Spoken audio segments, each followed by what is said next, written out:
One by one breaking వార్తలు కాకుండా 4 breaking వార్తల్ని ఒకేసారి మీకు చూపిస్తున్నాం along with visuals. So first breaking లోకి వెళ్ళిపోదాం. రేపు అమరావతి రాజధాని ప్రాంతంలో సీఎం చంద్రబాబు పర్యటన ఉండబోతోంది. ఇక సెకండ్ బ్రేకింగ్, ఢిల్లీలో త్వరలో కొత్త తెలంగాణ భవన్ రాబోతోంది. మంత్రి కోమటిరెడ్డి వ్యాఖ్యలు చేశారు. థర్డ్ బ్రేకింగ్, ముగిసిన కేంద్ర కేబినెట్ భేటీ 5 కీలక నిర్ణయాలు తీసుకున్నారు. ఇక ఫోర్త్ బ్రేకింగ్, నార్త్ లో నిప్పుల వాన, ఐడిఎం రెడ్ అలర్ట్ కూడా జారీ చేసింది. ఇవి సమయానుకున్న 4 బ్రేకింగ్ వార్తలు. సో వీటికి సంబంధించిన ఒకసారి డీటెయిల్స్ లోకి వెళ్ళిపోదాం మనం.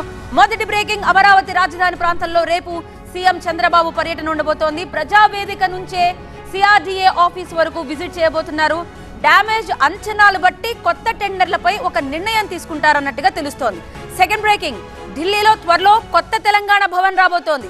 హైదరాబాద్, బెంగళూరు, విజయవాడ హైవే విస్తరణ, తెలంగాణ రోడ్లు, భవనాలపై మంత్రి కోమటిరెడ్డి సమీక్ష చేశారు. ఇక థర్డ్ బ్రేకింగ్, ప్రధాని నివాసంలో కేంద్ర కేబినెట్ భేటీ ముగిసింది. 5 కీలక నిర్ణయాలకు కేంద్ర కేబినెట్ ఆమోదముద్ర వేసింది.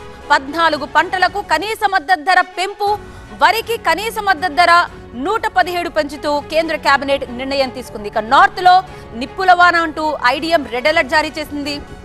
ఢిల్లీ, యూపీ, బీహార్ లో కలిపి మొత్తం 133 మంది చనిపోయారు.